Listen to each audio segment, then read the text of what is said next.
नमस्कार दोस्तों, आप देख रहे हैं गुलशन हॉरर स्टोरी, जहां हर रात सच्चे डर का नया किस्सा लेकर आती है।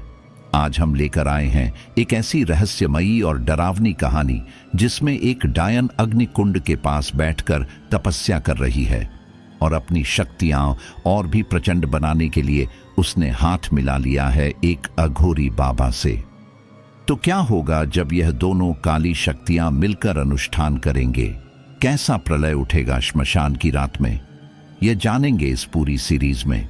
लेकिन शुरू करने से पहले अगर आपको डरावनी कहानियां पसंद हैं तो चैनल सब्सक्राइब करना बिल्कुल न भूलें और हमें कमेंट में ज़रूर बताइए आप ये वीडियो कहां से देख रहे हैं। अपना नाम और अपने राज्य का नाम ज़रूर लिखें।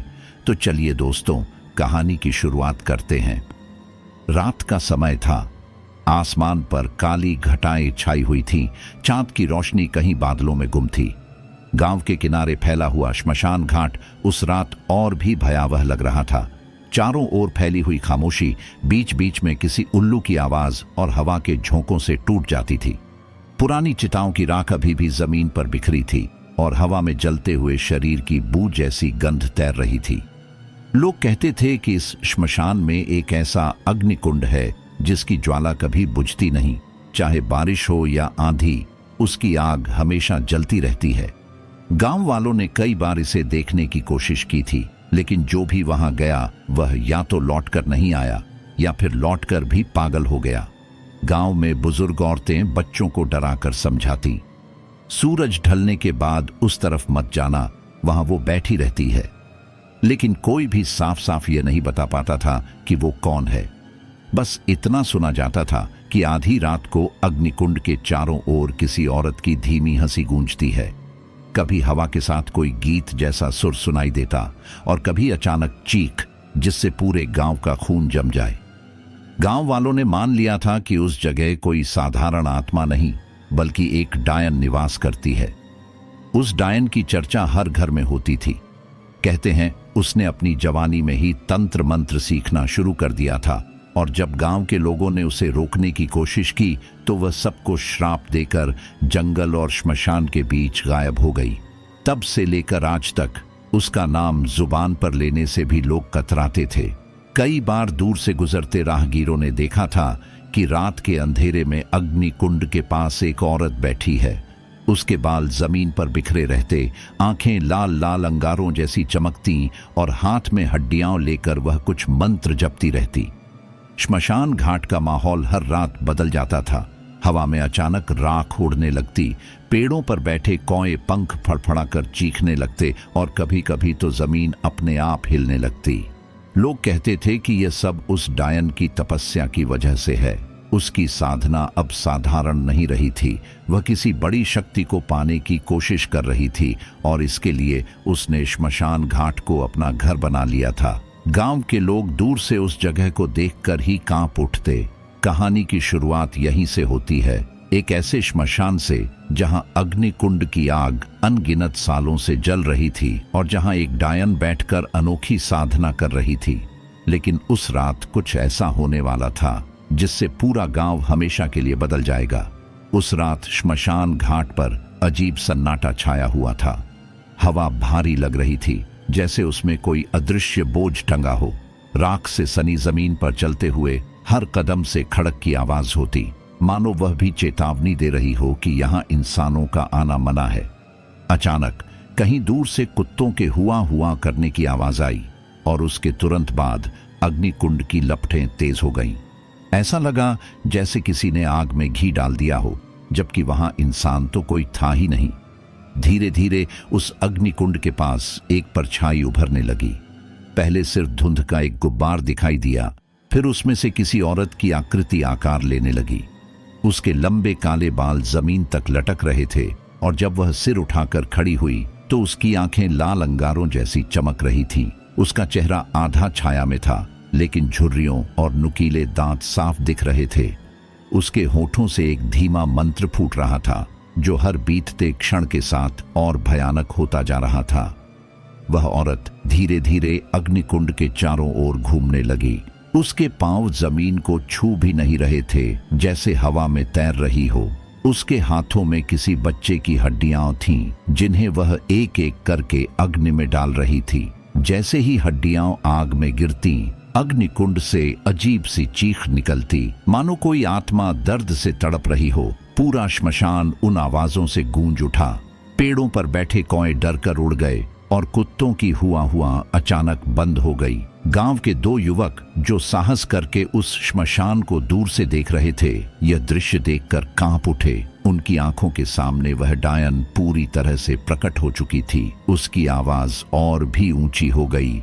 अग्निदेव, मुझे और शक्ति दो, मुझे अमर कर दो, मुझे वो ताकत दो जिससे मैं मौत को भी बांध सकूं। उसकी चीख ऐसी थी कि मानो हवा चीरकर सीधे इंसान की आत्मा को जकड़ ले। युवक डर से भाग खड़े हुए, लेकिन उनकी आत्मा तक में वह दृश्य दर्ज हो गया था। श्मशान की रात अब साधारण नहीं रही थी। डायन सिर्फ साधना नहीं कर रही थी, बल्कि वह किसी बड़े अनुष्ठान की तैयारी कर रही थी। अग्निकुंड की लपटें और उसकी आंखों की आग जैसे एक हो रही थीं। यह साफ था कि उसने अपने तप से कुछ हासिल कर लिया है, और यह तो बस शुरुआत थी। डायन की चीख और उसके मंत्रों की गूंज श्मशान घाट की सीमाओं से बहुत दूर तक फैल गई थी। गांव से लगे जंगल में रहने वाले साधुओं तक भी उसकी आवाज पहुंची, लेकिन उनमें से किसी में इतना साहस नहीं था कि वह उस ओर जाए। मगर इस सब के बीच एक व्यक्ति ऐसा था जिसे न डर रोक सकता था और न ही मृत्यु। वह था अघोरी बाबा, एक ऐसा साधक जिसने अपना जीवन श्मशान और प्रेत साधना को समर्पित कर दिया था। कहते हैं उस अघोरी बाबा ने जीवन और मृत्यु के बीच की पतली रेखा को कई बार छुआ था। वह हड्डियों की माला पहनता, उसकी देह पर हमेशा चिता की राख लगी रहती और उसकी आंखें गहरी काली गुफाओं जैसी थीं, जिनमें झांकने की हिम्मत कोई नहीं कर सकता था। लोग उसे देवता भी मानते थे और शैतान भी, लेकिन सच तो यह था कि वह साधारण इंसान नहीं रह गया था। उसके बारे में कहा जाता था कि वह आत्माओं से बात कर सकता है, और कई बार तो रात के अंधेरे में उसे अग्निकुंड के आसपास घूमते भी देखा गया था। जब डायन की साधना की गूंज उसके कानों तक पहुंची तो उसने गहरी मुस्कान के साथ कहा, तो आखिरकार वह प्रकट हो ही गई। अब समय आ गया है उस शक्ति को अपने साथ मिलाने का। उसकी आवाज भारी और डरावनी थी। उसके चारों ओर बैठे कुत्ते अचानक सिहर उठे और हवा में एक ठंडक फैल गई। अघोरी बाबा ने अपने गेरुए वस्त्रों के ऊपर से राख झाड़ी और अपनी कमंडल उठाई। फिर उसने हाथ में खोपड़ी से बनी माला पहनी और जंगल की अंधेरी राह पकड़ ली। हर कदम के साथ उसकी पदचाप अजीब सी गूंज पैदा कर रही थी। उसके पास से गुजरती हवा भी रुक रुक कर चीखने लगी, जैसे वह खुद बाबा को रास्ता दिखा रही हो। श्मशान घाट तक पहुंचते ही बाबा ने देखा कि अग्निकुंड की लपटें आकाश तक उठ रही हैं और उनके सामने डायन बैठी है। उसके बाल खुले हुए, चेहरा विकृत और आंखों में अनोखा तेज। वह मंत्र जप रही थी और उसके सामने इंसानी हड्डियों का ढेर रखा था। उस दृश्य को देखकर बाबा की आंखों में एक अलग ही चमक आ गई। वह धीरे धीरे डायन के पास पहुंचा। उसकी आवाज श्मशान के सन्नाटे को चीरती हुई गूंजी, ओ शक्तिशाली आत्मा, तेरी तपस्या अब पूरी होने वाली है, परंतु शक्ति अकेले संभालने से बेकाबू हो जाती है। आ मेरे साथ मिल, मैं तुझे वो मंत्र दूंगा जिससे तू मृत्यु पर भी विजय पा सकेगी। डायन ने आंखें उठाकर बाबा को देखा। उसकी हंसी ठंडी और भयावह थी। तो तू ही है वो अघोरी बाबा जिसके बारे में सुना था। अच्छा हुआ तू खुद चलकर आ गया। उस रात श्मशान घाट में दो सबसे खतरनाक शक्तियां आमने सामने थीं। एक डायन जो अमर शक्ति चाहती थी, और एक अघोरी बाबा जो मृत्यु और जीवन पर शासन करना चाहता था। और यही थी आने वाले अनुष्ठान की शुरुआत। अग्निकुंड की लपटें तेज होती जा रही थीं। राख से भरी हवा में एक अजीब सी गंध थी, मानो जलते शरीरों और काली जड़ी बूटियों की महक एक साथ घुल गई हो। डायन अब भी मंत्र जप रही थी, लेकिन उसकी नजरें अघोरी बाबा पर टिकी हुई थीं। उसकी आंखों में लाल चमक थी और होठों पर एक अजीब सी मुस्कान। बाबा ने गहरी सांस ली और अपने हाथ में पकड़ी खोपड़ी से बनी माला को झटकते हुए बोला, तेरी तपस्या अधूरी है। तू शक्ति चाहती है, लेकिन शक्ति पाने के लिए त्याग करना पड़ता है। मैं तुझे वो मार्ग दिखा सकता हूँ जिससे तू अनंत अंधकार की सबसे गहरी शक्तियां हासिल कर सके। डायन ने एक पल के लिए मंत्र रोक दिया। उसकी आवाज भारी और खुरदरी थी। और तू क्या चाहता है? किसी अघोरी बाबा को मुझ जैसी से क्या मिलने वाला है? उसकी आंखें ज्वाला जैसी धधक रही थीं। बाबा धीरे से मुस्कुराया। उसकी हंसी गूंजती हुई पूरे श्मशान में फैल गई। मैं तुझे अनंत शक्ति दूंगा, लेकिन बदले में मुझे तेरी आत्मा का एक हिस्सा चाहिए। मैं तुझे जीवन और मृत्यु पर विजय का मंत्र दूंगा, लेकिन तेरी आत्मा मेरे साथ बंधी रहेगी। तेरे हर कर्म में मेरा अंश होगा। ये सुनते ही अग्निकुंड की लपटें और तेज हो गईं, जैसे उन्होंने भी इस समझौते की गवाही दी हो। हवा भारी हो गई और दूर जंगल में पेड़ों की शाखाएं अपने आप हिलने लगीं। डायन ने गहरी सांस ली। उसके चेहरे पर पहले क्रोध उभरा, फिर अचानक उसके होठों पर भयावह मुस्कान लौट आई। ठीक है बाबा, अगर मेरी आत्मा का एक हिस्सा देकर मैं अमर हो सकती हूं तो मुझे ये सौदा मंजूर है।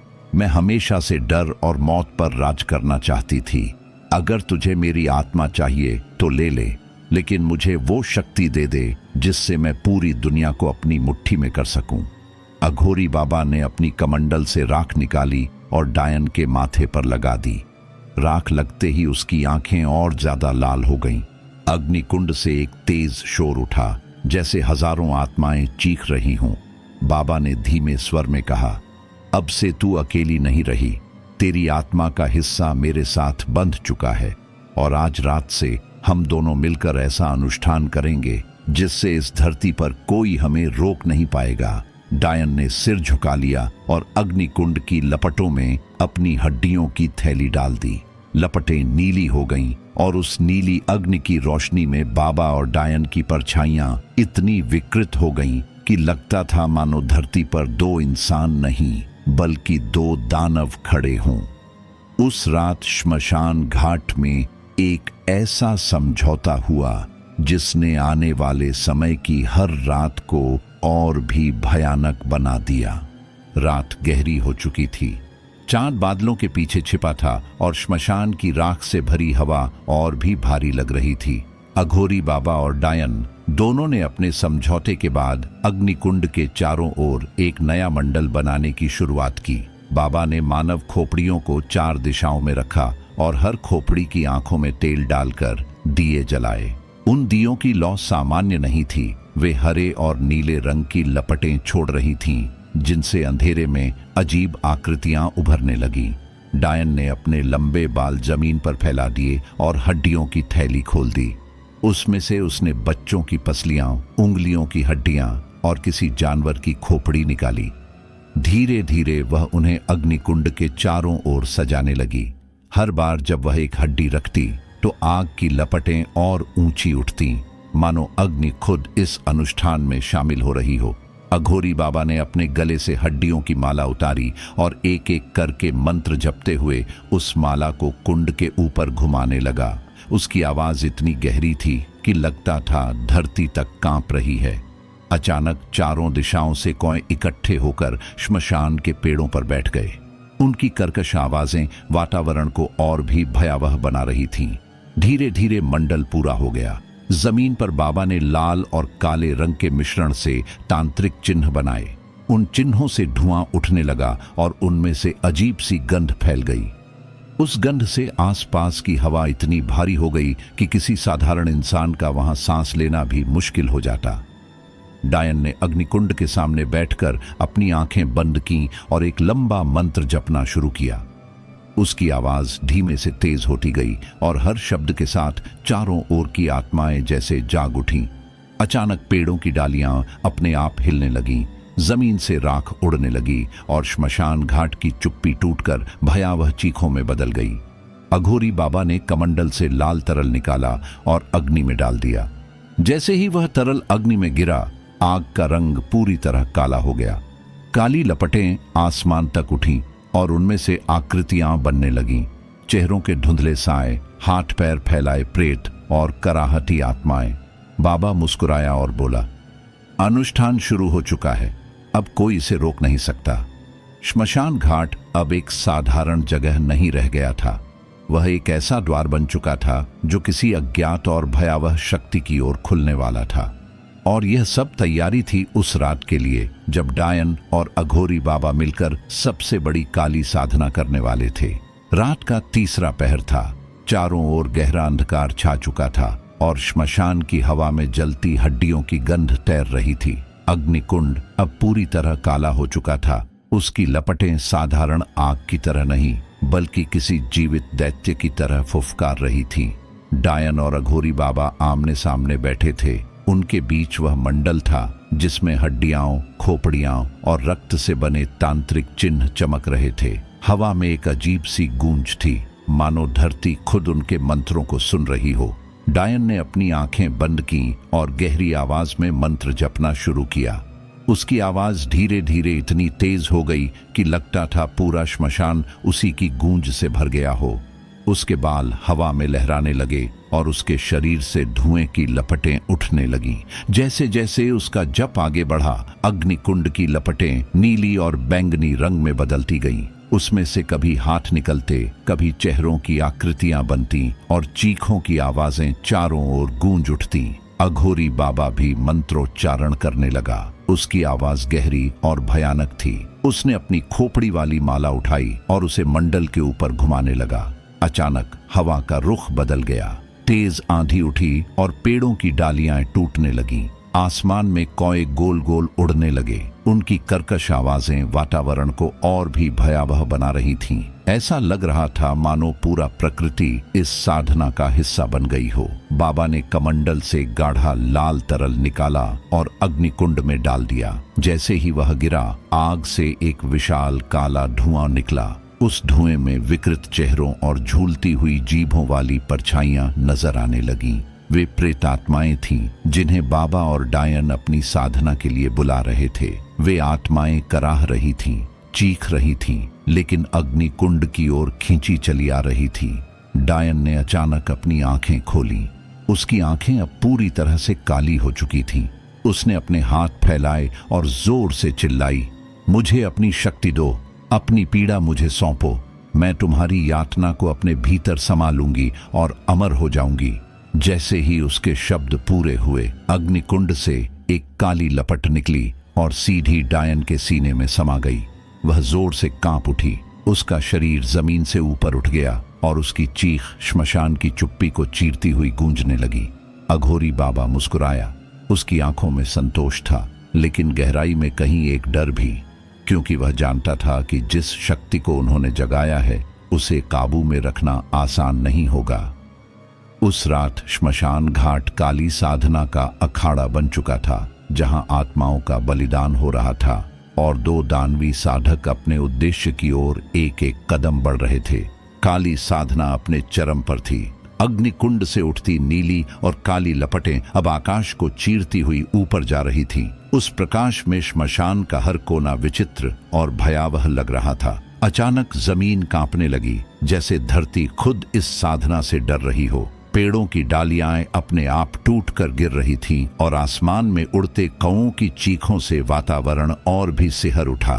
डायन ने अपने हाथ आसमान की ओर उठाए और एक भयानक मंत्रोच्चार किया, ओ मृत आत्माओं, अपनी नींद तोड़ो, इस अग्निकुंड में आओ और मुझे अपनी शक्ति दो। उसकी आवाज इतनी तीखी थी कि मानो हवा ही चीर गई हो। उसके शब्दों के साथ ही अचानक वातावरण बदल गया। श्मशान की पुरानी चिताओं से धुआं उठने लगा और वहां दफन आत्माएं कराहने लगी। चारों ओर से धीमी धीमी फुसफुसाहटें सुनाई देने लगी, जैसे अनगिनत अदृश्य गले एक साथ बोल रहे हों।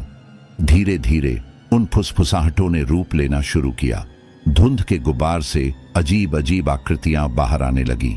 ये आत्माएं थीं, कुछ अधजले शरीरों वाली, कुछ बिना चेहरे की और कुछ जिनके हाथ पैर उल्टे सीधे मुड़े हुए थे। उनकी आंखें खोखली थीं, लेकिन उनमें जलती हुई आग साफ दिखाई दे रही थी। वे कराहते हुए अग्निकुंड की ओर खींचने लगीं। अघोरी बाबा ने यह दृश्य देखकर अपनी आंखें बंद की और गहरी आवाज में मंत्र गाने लगा। उसकी आवाज आत्माओं पर असर कर रही थी। वे आत्माएं धीरे धीरे अग्निकुंड के चारों ओर घूमने लगीं, मानो मंत्रों से बंधकर एक अदृश्य जाल में फंस गई हों। डायन ने मुस्कुराकर बाबा की ओर देखा। ये आत्माएं अब मेरी होंगी, इनकी पीड़ा, इनकी शक्ति सब मैं अपने भीतर समा लूंगी। अचानक एक आत्मा जो बाकी सबसे बड़ी और डरावनी थी, चीखती हुई आगे बढ़ी। उसके चेहरे पर गहरे जलने के निशान थे और उसकी आंखें रक्त जैसी लाल। उसने डायन पर झपट्टा मारा, लेकिन जैसे ही वह उसके करीब पहुंची, अग्निकुंड से निकली काली लपट ने उसे पकड़कर डायन के सामने घुटनों पर गिरा दिया। वह आत्मा भी उसकी साधना का हिस्सा बन चुकी थी। अब चारों ओर आत्माओं की भीड़ थी। उनकी चीखें पूरे श्मशान को हिला रही थीं। हवा इतनी ठंडी हो गई कि सांस लेना मुश्किल लगने लगा। डायन ने अपनी आंखें खोली। वे अब पूरी तरह काली थीं, बिना किसी सफेदी के। उसने जोर से कहा, आज से तुम सब मेरी शक्ति का हिस्सा हो। तुम्हारी मौत व्यर्थ नहीं जाएगी। तुम्हारी आत्माएं मेरे आदेशों पर चलेंगी। आत्माएं एक भयानक स्वर में कराह उठी। अग्निकुंड की लपटें अचानक और भी तेज हो गईं। अघोरी बाबा जानता था कि डायन ने जो बुलावा दिया है वह सिर्फ आत्माओं को बांधने के लिए नहीं था, बल्कि वह धीरे धीरे उन पर शासन करना चाह रही थी। श्मशान की उस रात आत्माओं का सैलाब उमड़ आया था, और यह तो सिर्फ शुरुआत थी। श्मशान घाट की हवा अब असहनीय हो चुकी थी। आत्माओं की चीखें, अग्निकुंड की काली लपटें और राख की आंधी ने पूरे वातावरण को भयावह बना दिया था। चारों ओर धुंध की मोटी परत छा चुकी थी, जिसमें अनगिनत चेहरे उभरते और मिटते जा रहे थे। ये वही आत्माएं थीं जिन्हें डायन ने बुलाया था। अब समय आ चुका था कि उन आत्माओं की शक्ति का आदान प्रदान हो और डायन अपनी साधना को अगले स्तर तक पहुंचा सके। डायन ने अपने दोनों हाथ अग्निकुंड के ऊपर फैलाए। उसकी उंगलियां कांप रही थीं, लेकिन उनमें से अजीब नीली लपटें निकल रही थीं। उसने जोर से मंत्रोच्चार किया, मृत आत्माओं, अपनी शक्ति मुझे सौंपो। तुम्हारा दर्द मेरी शक्ति बनेगा, तुम्हारा रोष मेरे अस्त्र होंगे। उसकी आवाज इतनी गहरी और कर्कश थी कि लगता था धरती फट जाएगी। आत्माएं तड़पने लगीं। उनकी कराहें अब और तेज हो गईं। एक एक कर वे अग्निकुंड में कूदने लगीं। जैसे ही वे आग में समाती, कुंड की लपटें और भी ऊंची उठ जाती। हर आत्मा के समाने के साथ डायन के शरीर से चमक निकलने लगी।